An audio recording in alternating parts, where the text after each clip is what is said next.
오늘 말씀은 은혜의 왕노릇 2라는 제목으로 저와 여러분이 함께 은혜 나누도록 하겠습니다. 우리가 지난주에는 인류 역사 위에 왕노릇 하시는 은혜의 역사에 대하여 살펴보았습니다. 오늘은 한 인간 위에 왕노릇 하시는 은혜의 역사를 살펴보도록 하겠습니다. 여러분, 은혜의 왕노릇은 한 인간이 그리스도인이 되는 순간부터 본격적으로 시작됩니다. 여러분, 왕노릇 한다는 말이 무엇입니까? 그것은 주인이 되어 통치적인 세력을 행사한다, 절대 주권을 가지고 통치한다 라는 뜻입니다. 우리가 아담 안에 있었을 때에는 죄가 우리의 절대적 군주가 되어서 우리를 다스렸습니다. 그러나 이제는 은혜가 우리의 새 생명 안에서 권능 있는 세력이 되어서 왕으로서 우리의 삶의 모든 국면을 관리하고 통제하며 다스립니다. 세상 왕들이 다른 어떤 것과도 자신의 왕권을 나누어 갖지 않듯이 은혜도 자기 백성의 통치에 대하여 다른 어떤 것과도 권력을 나누어 갖지 않습니다. 즉, 은혜는 우리의 삶에 있어서 우리의 구원을 이루어가는 보조자로 역사하는 것이 아니라 우리 인생 전반을 주관하고 이끌어가는 주체자로서 역사한다는 사실을 굳게 믿으시기를 축원합니다. 그래서 여러분, 우리 개인의 구원받은 우리 개인의 전 역사는 은혜가 관건적으로 왕노릇하는 역사라고 우리는 담대히 말할 수가 있습니다. 여러분, 만일 우리 인생을 은혜가 온전히 주관하지 못하고 어떤 한 부분이라도 그의 전적 통치를 멈추고 우리 자신에게 우리 인생을 위임을 한다면, 그래서 우리가 자신의 열심이나 선행이나 고행이나 노력 등으로 우리 인생을 이끌어 가도록 은혜가 우리에게 왕권을 내어준다면 우리는 100% 구원의 서정에서 떨어져 나갈 수밖에 없습니다. 하지만 은혜는 우리 안에서 역사하되 처음부터 끝까지 세세한 국면에 이르기까지 모든 국면을 관여하고 통제하는 절대적인 왕으로 역사하십니다. 그래서 구원은 처음부터 끝까지, 우리 인생은 처음부터 마지막까지 은혜의 왕노릇하는 역사라는 사실을 믿으시기를 축원합니다. 그러면 이 은혜는 과연 한 인간 위에서 어떻게 왕노릇을 하는 것일까요? 여러분, 이 세상의 모든 나라는 어느 나라든지 그 나라를 통치하는 정부가 들어서면 그 정부가 지향하는 세계관을 펼쳐나가기 위한 정책들을 갖고 있습니다. 그 정부는 자신들의 세계관이 담긴 정책의 목표를 이루기 위하여 그 정책을 이루어 나가기 위한 모든 과정들을 세밀하게 계획합니다. 여러분, 이것은 은혜의 왕조도 마찬가지입니다. 이 은혜의 왕조도 그것이 지향하는 세계관이 있습니다. 그것이 지향하는 궁극적이고 최종적인 목표가 있는데, 그것은 바로 하나님 나라의 회복입니다. 자기 백성의 구원을 통한 하나님 나라의 회복. 은혜의 왕조는 이것을 단계 이루어 나가기 위한 이루어 나가는 과정에 대한 세밀한 계획들을 갖고 있습니다.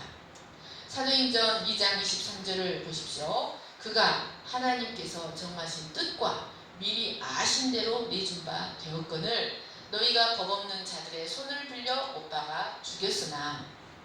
여러분, 예수 그리스도의 십자가의 죽으심은 만세전에 정하신 뜻과 미리 아신 계획대로 이루어진 것이었습니다.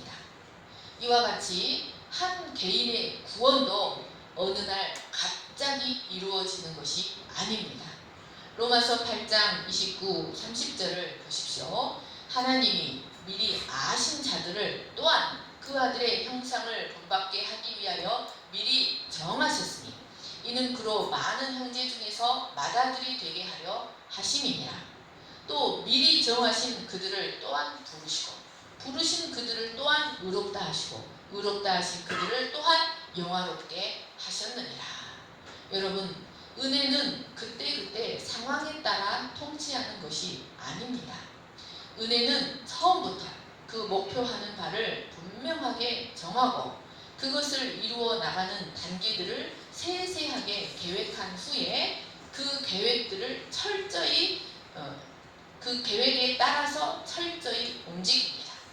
여러분, 그러므로 우리의 구원도 은혜의 계획에 의하여 미리 아신 바가 되지 않고 미리 정하신 바가 되지 않은 자에게는 하나님의 구원이 결코 일어나지 않습니다. 하나님은 미리 아시고 미리 정하신 자들을 불러내셔서 그들을 의롭다 하시고 그들이 영화롭게 되기까지 그 모든 과정을 절대적인 은혜의 통제 아래서 이루어 나가십니다. 다음으로 은혜의 권능입니다. 여러분, 그런데 만약 어느 정부가 아무리 좋은 정책을 수립하고 세부적인 절차들을 잘 계획했다 할지라도 그것을 추진해 나갈 만한 동력이 없다면 또 그 정책을 용을 쓰고 반대하는 세력들의 저항을 돌파할 힘이 없다면 그 정책은 결코 펼쳐지지 못할 것입니다. 마찬가지로 은혜의 왕조도 자기 백성에 대하여 세운 구원과 하나님 나라의 계획에 대하여 아무리 잘 세웠다 할지라도 그것을 추진해 나갈 만한 동력이 없다면 성사되지 못할 것입니다. 또한 그것을 강하게 저항하는 세력을 돌파할 만한 힘이 없다면 그 계획은 결코 이루어지지 못할 것입니다. 누가복음 11장 21, 22절을 보십시오. 강한 자가 무장을 하고 자기 집을 지킬 때에는 그 소유가 안전하되 더 강한 자가 와서 그를 굴복시킬 때에는 그가 믿던 무장을 빼앗고 그의 재물을 나누느니라. 여러분, 이 말씀은 예수님이 어떻게 귀신을 쫓아내시는가에 대한 말씀이었습니다. 여기 강한 자는 사탄을 말합니다. 그리고 22절에 더 강한 자는 예수 그리스도를 말합니다. 여러분, 아담의 범죄로 말미암아 인류 위에 왕노릇하고 있는 마귀는 온갖 무기, 즉 죄와 사망과 세상의 원리로 철저히 무장을 하고 자기의 소유들을 지키고 있습니다. 마귀는 결코 자기 노예들을 빼앗기려고 하지 않습니다. 여러분, 이것을 무엇이 보여줍니까? 자기 밑에서 종노릇하는 이스라엘을 하나님께 넘겨주기를 완강하게 거부했던 바로의 모습에서 우리는 찾아볼 수 있습니다. 그런데 여러분, 강한 자보다 더 강한 자가 와서 그를 굴복시킵니다. 즉, 은혜의 왕노릇하는 권세는 죄의 왕노릇하는 권세보다 훨씬 크고 강합니다. 그래서 강한 무장으로 요새를 쌓고 자기 소유를 지키는 사탄의 모든 저항을 이겨내고 자기 백성을 반드시 구원해 냅니다. 여러분, 이것을 가리켜서 불가항력적인 은혜, 거역할 수 없는 은혜, 이 irresistible grace라고 말합니다. 여러분, 은혜의 권세가 이렇게 불가항력적이지 않으면 우리는 아무도 구원받지 못합니다. 고린도전서 15장 9절 10절을 보십시오. 나는 사도 중에 가장 작은 자라. 나는 하나님의 교회를 박해하였으므로 사도라 칭함받기를 감당하지 못할 자니라. 그러나 내가 나 된 것은 하나님의 은혜로 된 것이니 내게 주신 그의 은혜가 헛되지 아니하여 내가 모든 사도보다 더 많이 수고하였으나 내가 한 것이 아니요 오직 나와 함께 하신 하나님의 은혜로라. 여러분, 서슬퍼런 심정으로 하나님의 교회를 잔혹하게 박해했던 사울이 마침내 복음의 사도가 되고 다른 모든 이보다 더욱 넘치게 교회를 위해 수고할 수 있는 사람이 될 수 있었던 것은 바로 이 하나님의 은혜가 불가항력적이었기 때문이었습니다. 불가항력적인 하나님의 은혜가 헛되지 아니하여 핍박자요 신성 모독자였던 그를 위대한 복음의 증인이 되게 하였던 것이었습니다. 여러분, 이 은혜의 권세는 그 목표한 바를 반드시 이루기까지 결코 그 동력이 약해지지 않으신다는 것을 굳게 믿으시기를 간절히 축원합니다. 여러분, 우리는 우리 위에 왕노릇하시는 이 은혜가 자신의 목표를 이루기 위한 세부적인 계획들을 다 계획하였고, 그리고 그것을 반드시 이루신다는 사실을 굳게 믿고 우리의 구원을 빼앗을 자가 아무것도 없다는 사실을 확신해야 합니다. 이 계획은 만세전에 예정된 것이고, 이 은혜의 역사를 저항할 수 있는 것이 아무것도 없다라는 사실을 굳게 믿어야 합니다. 여러분, 만약에 어떤 정부가 어떤 정책을 이루기 위한 세부적인 계획도 없고 그 정책을 이루어 나갈 만한 동력도 없다, 우리가 그런 정부 아래 살아간다 라고 생각한다면 얼마나 불안을 느끼며 살아가겠습니까? 그러나 여러분, 우리를 통치하시는 은혜의 정권은 이런 세상의 정권과 전혀 다릅니다. 그러므로 우리는 우리의 구원이 혹여라도 이뤄질까 염려할 필요가 없습니다. 또한 혹여라도 오늘날 기독교가 핍박받고 있다고 생각하며 이 땅에서 교회가 사라져 버리는 것은 아닐까 하는 염려도 할 필요가 없습니다. 그리스도의 몸된 교회의 존재 여부는 연약한 사람의 손에 달려있는 것이 아니라 철저히 힘있는 권세로 왕노릇하시는 은혜의 소나기 안에 달려있다는 것을 믿으시기를 축원합니다. 그래서 은혜는 이 세대에서 저 세대로 언약이 계승되어지게 하시고 자신의 몸된 교회를 친히 지켜내십니다.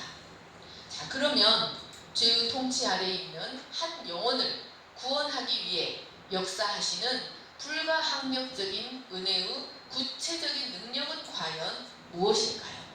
첫째로, 은혜는 영적으로 죽은 자를 살려내는 일을 합니다. 아담 안에 있는 모든 인간은 본질상 죄와 허물로 모두 죽은 자들입니다. 그래서 모든 인간은 영적으로 죽은 채로 태어납니다. 여러분, 이 영적으로 죽었다는 말은 하나님의 생명에 대하여 어떤 감각도 지각도 없다. 하나님의 세계에 대하여 볼 수도, 냄새를 맡을 수도, 들을 수도, 만질 수도 없다는 것을 의미합니다. 그런데 은혜는 이렇게 죄로 죽은 자들을 하나님의 생명을 불어넣어 살려내는 일을 합니다. 이것은 6장에서 자세히 하겠습니다. 둘째로, 은혜는 육에 속한 자연인으로 하여금 하나님의 진리에 대한 적대감을 극복하게 합니다. 고린도전서 2장 14절을 보십시오. 육에 속한 사람은 하나님의 성령의 일들을 받지 아니하나니 이는 그것들이 그에게는 어리석게 보이며 또 그는 그것들을 알 수도 없나니. 여러분, 죄 아래 있는 인간은 영적으로 죽어있기만 한 것이 아니라 하나님의 진리, 성령의 일들에 대하여 대적하는 마음을 갖는다는 것입니다. 영적으로 죽어있는 인간은 성령의 일들을 어리석게 보고 믿을 수가 없으며 노골적으로 조롱하고 거부합니다. 여러분, 바울도 아무리 공부를 많이 했어도 그 고스펙을 가졌던 바울도 그리스도인이 되기 전에는 나사렛 예수의 이름을 심히 대적하였습니다. 그리고 그들이 전하는 사상을 전심으로 미워하고 이를 갈며 대적했습니다. 여러분, 이것은 육에 속한 인간이 하나님의 진리에 대하여 적대감을 갖고 있다는 것을 보여줍니다. 그런데 은혜가 우리 안에 역사하기 시작하면 이 하나님의 진리에 대한 적대감을 사라지게 하고 극복하게 합니다. 세 번째로, 은혜는 우리로 하여금 하나님 앞에서 죄인됨을 인식하게 하고 회개하게 합니다. 여러분, 한 사람을 하나님 앞에서 영원히 심판받을 수밖에 없는 죄인으로 인식시키고 진실로 통회하게 하는 것이 얼마나 어려운 일인 줄 아십니까? 여러분, 사람들은 죄를 많이 지으면 자신들의 죄를 인정하고 하나님 앞에 회개하기가 쉽지 않을까라고 생각합니다. 그러나 안타깝게도 모든 타락한 인간의 극명한 비극은, 모든 인간이 갖고 있는 비극은 자신들의 죄를 인정하기가 쉽지 않다는 것입니다. 인간은 언제나 그럴듯한 말로 자신들의 죄를 변명하고 합리화하고 심지어 다른 사람들에게 자신의 죄에 대한 책임을 전가시킵니다. 여러분, 인간으로 하여금 죄를 인정하고 회개하는 것은 이 땅의 능력으로는 불가능합니다.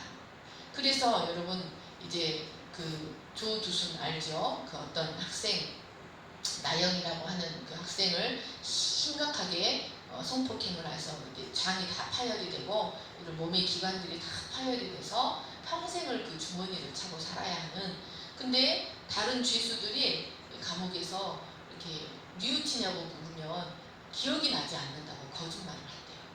그리고 그 사람은 그 이제 출소가 며칠 남지 않았어요.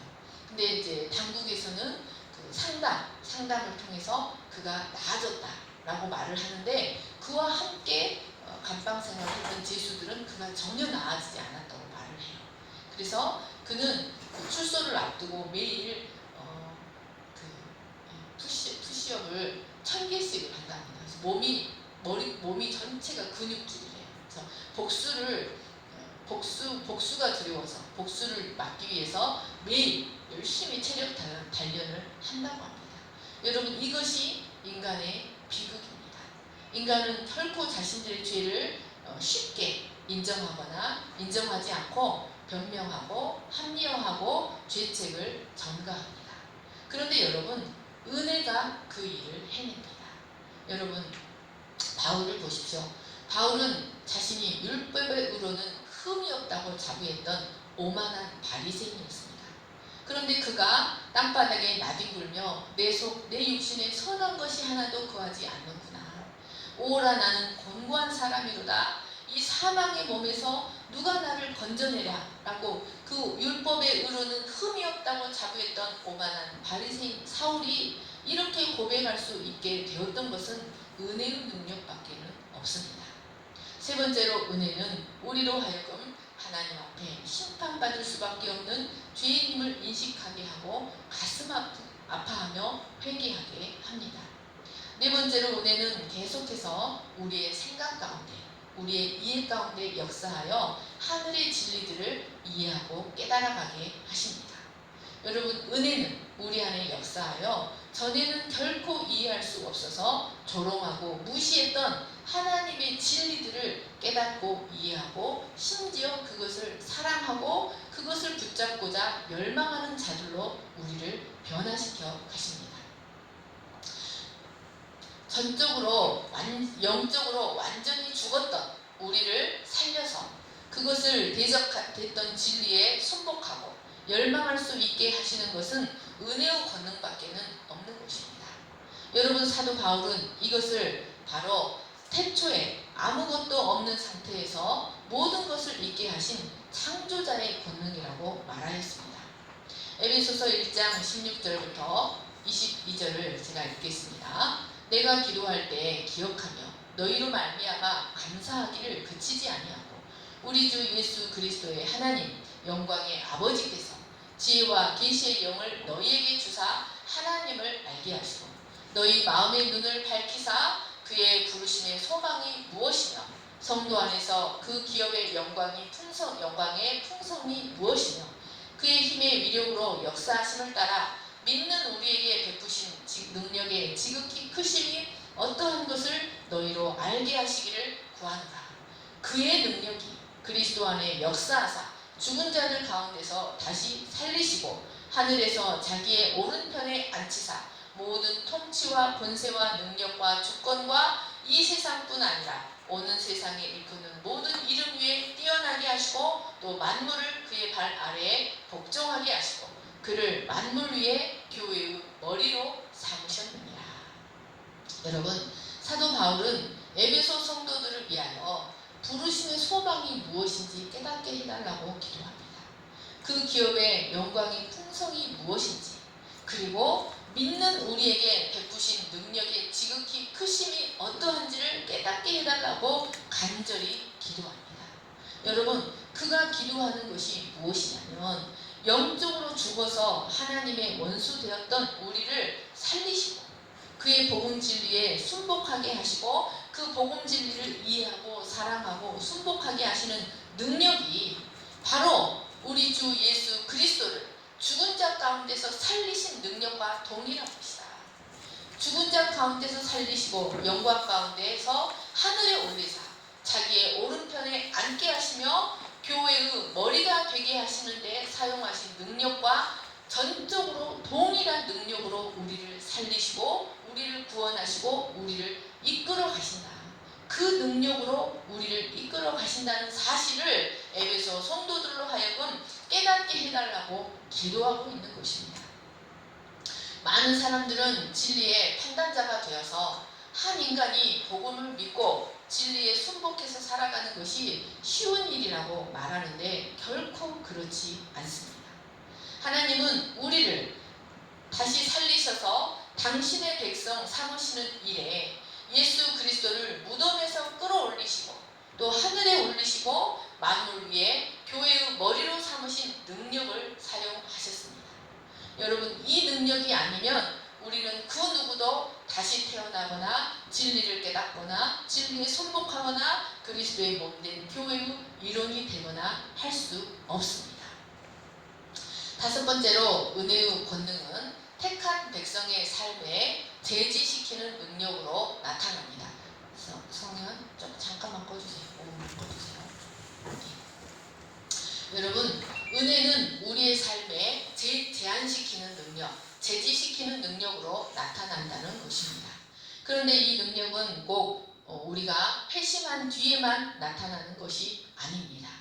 이 은혜는 우리의 회심 전에도 우리가 구원이 불가능할 정도로 까지 타락하지 않도록 우리를 지켜주시는 능력으로 나타납니다. 그리고 거듭난 후에는 우리 안에 내재하는 죄에 대항하여서 계속해서 나타납니다. 이 제지시키는 능력을 통하여 우리를 죄와 사망의 몸에서 이 세상의 유혹으로부터 구원해 나가는 일을 하십니다. 여러분, 우리는 단순히 복음을 듣고 율법을 아는 것만으로는 구원을 완성해 갈 수가 없습니다. 여러분, 율법은 우리로 하여금 죄를 짓지 않도록 하지 못합니다.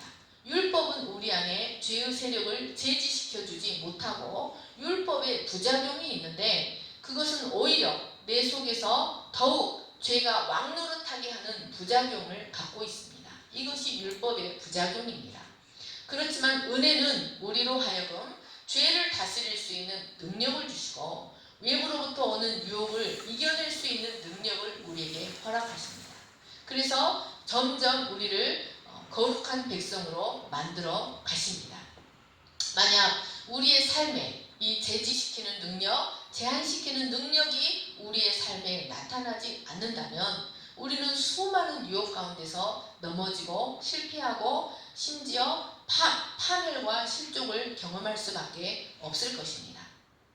여섯 번째로 은혜는 우리의 구원이 완성되는 순간까지 포기하지 않고 위협하는 우리의 대적자 마귀로부터 우리를 지켜줍니다. 마귀의 권세는 하나님의 능력 다음으로 크고 무서운 것입니다. 그래서 이 마귀는 자신의 능력이 얼마나 큰지 심지어 그리스도까지 무너뜨릴 수 있다고 믿고 그리스도까지 시험했습니다. 여러분, 미가엘 천사장과는 이 마귀가 모세의 시체를 놓고 다투었습니다. 이 마귀의 권세는 참으로 크고 무서운 것입니다. 우리는 모압 평지에서 이스라엘을 저주하려 했던 발락과 발람의 모략을 통하여서 믿음의 순례 여정을 가는 우리를 향해 우리가 모르는 와중에 우리를 무너뜨리려는 마귀의 도전이 얼마나 강렬한 것인지를 알 수 있습니다. 그러나 우리를 지키는 은혜 또한 강렬하다는 것을 알아야 합니다. 야고보서 4장 4절 5절입니다. 가늠한 여인들아, 세상과 벗된 것이 하나님과 원수됨을 알지 못하느냐. 그런즉 누구든지 세상과 벗이 되고자 하는 자는 스스로 하나님과 원수되는 것이니라. 너희는 하나님이 우리 속에 거하게 하신 성령이 시기하기까지 사모한다 하신 말씀을 헛된 줄로 생각하느냐. 여러분, 이 말씀은 우리 속에 거하시는 성령이 우리 편에 서서 우리를 위하여 열심히 싸워서 우리를 공격하는 마귀를 이겨내신다. 세상의 영을 이기신다는 말씀입니다. 은혜는 그 힘의 강력으로 죽어서까지 우리를 공격하려는 마귀의 위협으로부터 우리를 지켜내십니다. 일곱 번째로 은혜는 우리를 환난과 시련으로부터 지켜주십니다. 사도행전 14장 22절을 보십시오. 제자들의 마음을 굳게 하여 이 믿음에 머물러 있으라 권하고, 또 우리가 하나님의 나라에 들어가려면 많은 환난을 겪어야 할 것이니라 하고. 고린도후서 10장 7절에서 10절입니다. 여러 계시를 받은 것이 지극히 크므로 너무 자만하지 않게 하시려고 내 육체에 가시 곧 사탄의 사자를 주셨으니 이는 나를 쳐서 너무 자만하지 않게 하려 하심이라. 이것이 내게서 떠나가게 하기 위하여 내가 3번 주께 간구하였더니 나에게 이르시기를 내 은혜가 내게 족하도다. 이는 내 능력이 약한 데서 온전하여 짐이라 하신지라. 그러므로 도리어 크게 기뻐함으로 나의 여러 약한 것들에 대하여 자랑하리니 이는 그리스도의 능력이 내게 머물게 하려 함이라. 그러므로 내가 그리스도를 위하여 약한 것들과 능욕과 궁핍과 박해와 곤고를 기뻐하리니 이는 내가 약한 그때에 강함이라. 여러분, 우리의 믿음의 여정에는 끊임없이 외부로부터 오는 환난과 내부에서 겪는 시련이 있습니다. 이것은 바울도 마찬가지였습니다. 그는 끊임없이 외부에서 위협하는 환난뿐만 아니라 그 견딜 수 없는 고통을 주는 육체의 가시가 있었습니다. 그는 주님께 자신에게 있는 이 육체의 가시를 제거해 달라고 3번 간구했습니다. 그러나 그는 하나님으로부터 자신이 원하는 기도 응답 대신 내 은혜가 내게 족하도다 라는 응답을 들었습니다. 여러분, 이 말씀은 그 문제가 그의 외부적인 환난과 내부적인 시련이 모두 은혜의 통제 아래 있다는 것을 의미합니다. 은혜의 통치권 안에 들어있다는 것입니다. 그는 이 응답을 통해서 그는 오히려 이 문제를 통해 자신이 약할 때 하나님의 능력이 더 크게 드러난다는 사실을 깨닫게 되었습니다. 오히려 자신이 약할 때 은혜 안에서 강해진다는 믿음의 비밀들을 깨닫고 그 사실에 만족하고 도리어 약한 것들을 자랑하는 자가 되었습니다. 이처럼 은혜는 우리를 마귀의 위협으로부터, 외부적인 환난으로부터, 내부에서 일어나는 시련으로부터 우리를 지켜주시고 모든 시험을 넉넉히 이기게 해주십니다. 8번째로 은혜의 왕노릇은 그리스도의 몸된 교회 안에서 이루어지는 사역에도 나타납니다. 베드로전서 4장 10절, 로마서 12장 6절 8절입니다. 각각 은사를 받은 대로 여러 가지 은혜를 맡은 선한 청지기 같이 서로 봉사하라. 이와 같이 우리 많은 사람이 그리스도 안에서 한 몸이 되어 서로 지체가 되었느니라. 우리에게 주신 은혜대로 받은 은사가 각각 다르니 혹 예언이면 믿음의 분수대로, 혹 섬기는 일이면 섬기는 일로, 혹 가르치는 자면 가르치는 일로, 혹 위로하는 자면 위로하는 일로, 구제하는 자는 성실함으로, 다스리는 자는 부지런함으로, 긍휼을 베푸는 자는 즐거움으로 할 것이니라. 여러분, 하나님은 즉 이 은혜는 우리로 하여금 그리스도의 몸의 일부분이 되어 그것을 세워가는 자가 되도록 하기 위하여 각각의 분량대로 은사를 허락하셔서 그리스도의 몸을 위해 헌신하게 하십니다. 여러분, 만약 우리가 교회 안에서 또는 이 세상에서 어떤 직무를 맡아서 그 일을 훌륭하게 감당하고 있다면 그것은 바로 은혜의 통치에 기인한 것입니다. 하나님은 이를 통해서 하나님의 나라가 은혜롭게 확장되어져 가게 하십니다. 아홉 번째로 은혜는 우리가 구원의 완성에 이르도록 끝까지 견딜 수 있는 힘을 허락하십니다. 여러분, 우리 속에 착한 일을 시작하신 이가 중도에 멈추거나 포기하지 않고 그리스도 예수의 날까지 이루어 가십니다. 이것을 성도의 견인, 끝까지 견딤, perseverance라고 말합니다. 은혜는 우리의 구원이 완성되기까지 우리의 구원의 모든 서정에 절대적으로 관여하시는 권위 있는 통치자이십니다. 그 어떤 것도 우리를 이 은혜의 사랑의 통치에서 끊어져 나가게 할 수 없습니다. 여러분, 우리의 이름은 은혜의 신비에 새겨져 있습니다. 돌비에 새겨져 있는 것이 아니라 우리 주님의 신비, 마음 비석에, 마음판에 우리의 이름이 새겨져 있기 때문에 우리는 마침내 안전하게 목적지에 도달할 수가 있게 됩니다. 요한복음 10장 28, 29절을 보십시오. 내가 그들에게 영생을 주노니 영원히 멸망하지 아니할 것이요 또 그들을 내 손에서 빼앗을 자가 없느니라. 그들을 주신 내 아버지는 만물보다 크심에 아무도 아버지 손에서 빼앗을 수 없느니라. 여러분, 우리의 이름은 결코 지워지지 않습니다. 이 지워지지 않는 강도로 그리스도의 손안에 있는 생명책에 우리의 이름이 기록되어져 있습니다. 그래서 우리는 구원의 여정을 끝까지 견디어낼 수가 있게 됩니다. 여러분, 말씀을 정리하겠습니다. 여러분, 죄의 왕노릇은 언제나 사람에게 원하는 모든 것을 줄 것처럼 유혹하지만 결국 그것은 모든 것을 빼앗아가고 맙니다. 하지만 은혜의 왕노릇은 모든 것을 주되 값없이 인색하지 않게 채워주십니다. 우리는 다 그의 충만한 데서 은혜 위에 은혜를 받습니다. 바울은 이 사실을 이 5장에서 더욱더 또는 넘치는, 흘러넘침이라는 단어들을 통하여 증명하였습니다. 여러분, 그러므로 우리가 그리스도인이 된다고 하는 것을 때로는 아주 많은 것을 포기하고 고되고 어려운 길을 무거운 발걸음으로 걸어가는 것이라고 생각하게 하는 것은 마귀의 역사입니다. 사랑하는 여러분, 우리가 은혜를 받아서 이 믿음의 여정을 끝까지 견뎌낼 수 있는 자들이라는 사실을 굳게 믿으시기를 간절히 축원합니다. 10번입니다. 10번째로 은혜가 우리를 마침내 최후의 승리에 도달하게 하십니다. 유다서 24절을 보십시오. 능히 너희를 보호하사 거침이 없게 하시고 너희로 그 영광 앞에 기쁨으로 서게 하실 이. 빌립보서 3장 20절. 그러나 우리 시민권은 하늘에 있는지라 거기로부터 구원하는 자 곧 주 예수 그리스도를 기다리노니 그는 만물을 자기에게 복종하게 하실 수 있는 자의 역사로 우리의 낮은 몸을 자기 영광의 몸의 형체와 같이 변하게 하시리라.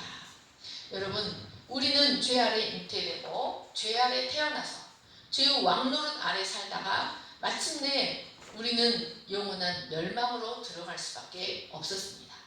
그런데 은혜는 그것의 궁극적인 목표, 우리로 하여금 하나님 앞에 담대히 설 수 있는 영원한 영광의 자리로 마침내 우리를 이끌어 가십니다. 그래서 은혜의 능력 있는 통치로 말미암아 우리의 수많은 허물에도 불구하고 우리는 마침내 완전하고 영화로운 모습으로 변화되어서 하나님의 보좌 앞에 서게 될 것입니다. 로마서 5장 21절입니다. 이는 죄가 사망 안에서 왕노릇한 것 같이 은혜도 또한 의로 말미암아 왕노릇하여 우리 주 예수 그리스도로 말미암아 영생에 이르게 하려 함이라. 5장 2절. 또한 그로 말미암아 우리가 믿음으로 서 있는 이 은혜에 들어감을 얻었으며 하나님의 영광을 바라고 즐거워하느니라. 여러분, 우리가 의로 말미암아 왕노릇하시는 은혜의 세계에 들어갈 수 있게 된 것은 전적으로 예수 그리스도의 희생으로 인함입니다. 우리가 또한 우리 안에 성령의 역사로 부어진 믿음을 통하여 우리는 이 은혜의 통치 안으로 들어가서 하나님의 영광을 바라고 즐거워하는 자들이 되었습니다. 사랑하는 여러분, 그래서 바울은 너희는 그 은혜에 의하여 믿음으로 말미암아 구원을 받았으니 이것은 너희에게서 난 것이 아니요 하나님의 선물이라고 고백했습니다. 사랑하는 여러분, 이 은혜의 통치를 온전히 기억하시고 우리의 삶의 모든 국면에서 은혜가 우리를 다스리고 마침내 최후의 승리까지 영광의 보좌 앞으로 우리를 이끌어 가신다는 사실을 굳게 믿으시기를 간절히 축원합니다. 제가 기도하겠습니다. 사랑과 은혜가 풍성하신 하나님 아버지, 은혜가 우리를 어떻게 역사하고 우리를 어떻게 살리며 우리의 구원을 어떻게 전적인 통치권을 가지고 이끌어 가는지 살펴보았습니다.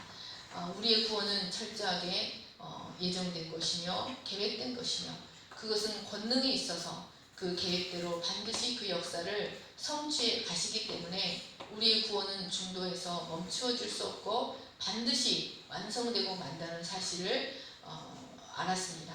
바울은 로마 성도들이 이 사실을 굳게 확신하기를 원했습니다. 하나님 아버지, 은혜가 우리를 다스리고 있다는 사실을 믿고 우리가 아무것도 염려하지 아니하고 은혜에 온전히 우리 자신을 의존하는 저희들이 될 수 있도록 축복하여 주시옵소서. 이 시간 귀한 말씀 주셔서 감사하고 거룩하신 예수님의 이름으로 기도합니다. 아멘. 찬양하시겠습니다.